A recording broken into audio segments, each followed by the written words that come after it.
एक बार फिर रवि सिहाग चर्चा में। आरोप है कि सिहाग 2021 में सिविल सेवा परीक्षा में बैठने के दौरान आर्थिक रूप से कमजोर वर्ग यानी ईडब्ल्यूएस कोटा रो लाभ उठाने के लिए फर्जी आय और संपत्ति प्रमाण पत्र जमा कराया। सोशल मीडिया पर एक यूजर निशानों साधता हुआ लिखियो है, ये रवि कुमार सिहाग है। रवि को यूपीएससी 2018 में 337वीं रैंक के साथ आईआरटीएस में ज्वाइनिंग मिली। अगली बार साहब में जिले का राजा बनने के लिए सर्विस में रहते हुए ईडब्ल्यूएस सर्टिफिकेट बनवा लिया और 2021 की परीक्षा में 18वीं रैंक के साथ आईएएस यानी असली राजा बन गए। मैट्रिक्स हाई स्कूल के खूबसूरत कैंपस में अब प्री फाउंडेशन एंड ओलंपियाड्स की भी होगी तैयारी। क्लास 5th to 10th के छात्रों को अब सीकर में ही मिलेगा आईआईटी आईआईएम ग्रेजुएट्स के मार्गदर्शन में अपने सपने पूरे करने का मौका।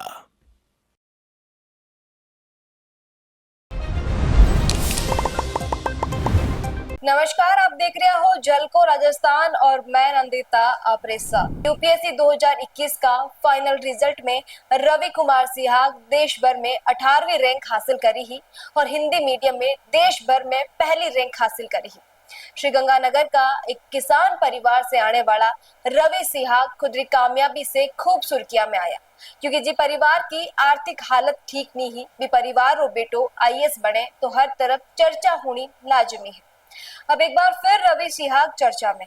दरअसल भारत सरकार रो कार्मिक और प्रशिक्षण विभाग यानी डीओपीटी सिविल सेवा परीक्षा में आरक्षण प्रमाण पत्र के दुरुपयोग ने ले बड़ी जांच शुरू करी है। कार्रवाई साल 2015 से 2023 के बीच आयोजित हुई परीक्षा में शामिल हुआ उम्मीदवार के खिलाफ करी जा रही है। बामे रवि सिहाग भी शामिल है। बारे ऊपर भी ईडब्ल्यूएस सर्टिफिकेट का गलत इस्तेमाल ने ले आरोप लगाया गया है, जिन्हें चालता डीओपीटी राजस्थान सरकार का मुख्य सचिव सुधांशु पंत ने पत्र लिखकर 2022 पेज का मध्य प्रदेश केडर का आईएएस अधिकारी रवि कुमार सिहाग द्वारा प्रस्तुत आय और संपत्ति प्रमाण पत्र की प्रमाणिकता के बारे में पूछताछ करी है। आरोप है कि सिहाग 2021 में सिविल सेवा परीक्षा में बैठने के दौरान आर्थिक रूप से कमजोर वर्ग यानी ईडब्ल्यूएस कोटा रो लाभ उठाने के लिए फर्जी आय और संपत्ति प्रमाण पत्र जमा कराया। रवि वर्तमान में मध्य प्रदेश का सिवनी जिला में लेखानुदान में एसडीओ राजस्व का पद पर कार्यरत है।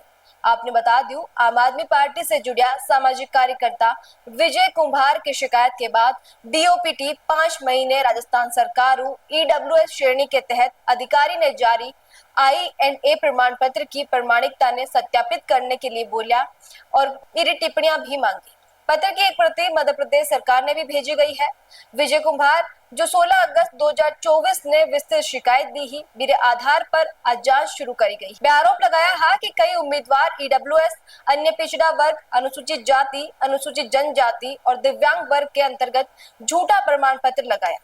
दरअसल 2018 में 337वीं रैंक को यूपीएससी परीक्षा पास करने पर रवि भारतीय रक्षा लेखा सेवा यानी आईडीएस के लिए सेलेक्ट हुआ, तो 2019 में 370वीं रैंक के साथ भारतीय रेलवे यातायात सेवा यानी आईआरटीएस में चुना गया। पर रवि संतुष्ट नहीं, तो ट्रेनिंग के दौरान एक बार फिर यूपीएससी की परीक्षा पास करी, तब बारी 18वीं रैंक आई और तब वे ईडब्ल्यूएस सर्टिफिकेट लगाया। इलेवा की जांच चल रही है। रवि वर्तमान में मध्य प्रदेश का सिवनी जिला में लेखनादौर में एसडीओ राजस्व का पद पर कार्यरत है। आपने बता दूं, आम आदमी पार्टी से जुड़ा सामाजिक कार्यकर्ता विजय कुंभार की शिकायत के बाद डीओपीटी 5 महीने राजस्थान सरकार ईडब्ल्यूएस श्रेणी के तहत अधिकारी ने जारी आई&ए प्रमाण पत्र की प्रमाणिकता ने सत्यापित करने के लिए बोला और इनकी टिप्पणियां भी मांगी। पत्र की एक प्रति मध्य प्रदेश सरकार ने भी भेजी गई है। विजय कुमार जो 16 अगस्त 2024 ने विस्तृत शिकायत दी है, मेरे आधार पर ही आज जांच शुरू करी गई है। आरोप लगाया है कि कई उम्मीदवार ईडब्ल्यूएस, अन्य पिछड़ा वर्ग, अनुसूचित जाति, अनुसूचित जनजाति और दिव्यांग वर्ग के अंतर्गत झूठा प्रमाण पत्र लगाया।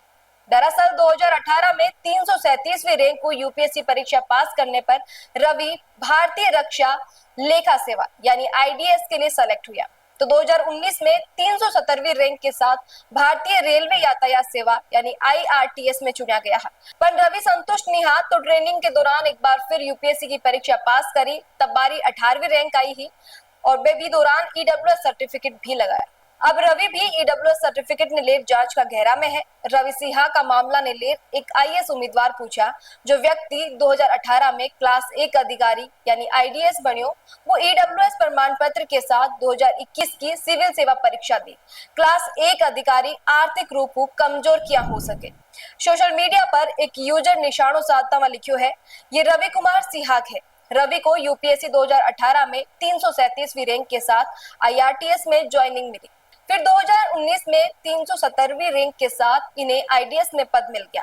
रवि का सपना आईएएस होने का था। फिर रवि ने 2 साल तैयारी की और यूपीएससी 2021 में 18वीं रैंक हासिल की। इस बार रवि को ईडब्ल्यूएस सर्टिफिकेट भी लगाना पड़ गया, शायद बिना सैलरी नौकरी कर रहे हो। एक और यूजर तीखो कटाक्ष करता हुआ लिखो है, ये साहब फर्जी ईडब्ल्यूएस लगाकर आईएएस बन गए। साहब 2018 में 337वीं रैंक के साथ यूपीएससी में सेलेक्ट हो गए थे। इन्हें इस वर्ष डिफेंस अकाउंट सर्विस मिला था, लेकिन इन्हें आधुनिक राजा बनना था, इसलिए 2019 की परीक्षा में फिर बैठे और इस बार इन्हें 370वीं रैंक के साथ इंडियन रेलवे ट्रैफिक सर्विस मिला। अगली बार साहब में जिले का राजा बनने के लिए सर्विस में रहते हुए ईडब्ल्यूएस सर्टिफिकेट बनवा लिया और 2021 की परीक्षा में 18वीं रैंक के साथ आईएएस यानी असली राजा बन गए। राजा को मध्य प्रदेश कैडर अलॉट होता है, लेकिन ट्विटर पर खुरपेश जी ने इतना पोस्ट किया कि इनका ईडब्ल्यूएस वाला पेज फंस गया। साहब के खिलाफ फिलहाल मध्य प्रदेश सरकार ने जांच के आदेश जारी कर दिए हैं। आपने वो भी बता दूं कि विजय कुमार आईएएस प्रोबेशनर पूजा खेड़कर के खिलाफ सब पहला शिकायत करी ही, जो 2022 की सिविल सेवा परीक्षा पास करने के लिए कथित रूप फर्जी बेंचमार्क विकलांग व्यक्ति यानी पीडब्ल्यूबीडी प्रमाण पत्र और अन्य पिछड़ा वर्ग ओबीसी प्रमाण पत्र जमा करवाया है। कुमार बोलिया अलग अलग सेवा में कम 15 सेवारत अधिकारी है, जो फर्जी दस्तावेजा के जरिए आरक्षण रो दुरुपयोग करने के लिए जांच रो सामना कर रहा है। लाली साल 26 जुलाई ने डीओपीटी प्रोबेशनर सहित 6 सिविल सेवकों के खिलाफ बारी विकलांगता मापदंडा की वापस जांच करने के लिए जांच शुरू करी ही। जांच सोशल मीडिया पर कई पोस्ट के बाद शुरू करी गई है, जहां में पीडब्ल्यूबीडी कोटा की पवित्रता पर सवाल उठाया गया है, क्योंकि अधिकारियों के सोशल मीडिया प्रोफाइल में बने आधिकारिक रिकॉर्ड में बारे द्वारा वर्णित शारीरिक स्थिति के विपरीत नाचता, खेलता और कई दूसरी बाहरी गतिविधियां करता हुआ दिखाया गया है। जो आईएएस और आईआरएस अधिकारी 2010, 2014, 2019, 2020 और 2021 में परीक्षा पास करी ही। ये मामला की गंभीरता ने देखता हुआ डीओपीटी अब गहन जांच की दिशा में आगे बढ़ रही है। केवल प्रमाण पत्र की सत्यता ही नहीं, बल्कि बाने जारी करने वाला प्राधिकरण से भी औपचारिक स्पष्टीकरण मांग्यो है। यदि डीओपीटी की जांच में दोष सिद्ध हुए तो अधिकारियों के खिलाफ कड़ी प्रशासनिक और कानूनी कार्रवाई करी जा सके। गौरतलब है कि कुछ दिन पहला यूपीएससी 2024 का फाइनल रिजल्ट में 533वीं रैंक हासिल करने वाली राजस्थान की पूर्वा चौधरी रो मामलो भी सामने आयो, क्योंकि पूर्वा का पिता ओम प्रकाश सहारण एक वरिष्ठ आरएएस अफसर है। इसलिए लोग पूर्वा के ओबीसी एनसीएल सर्टिफिकेट को फायदा उठाने पर आपत्ति जता रहा है। ये पूरा मामला पर आपका कई विचार है, कमेंट में लिखकर जरूर बताओ, क्योंकि दर्शकों की राय हमारे लिए काफी महत्वपूर्ण है।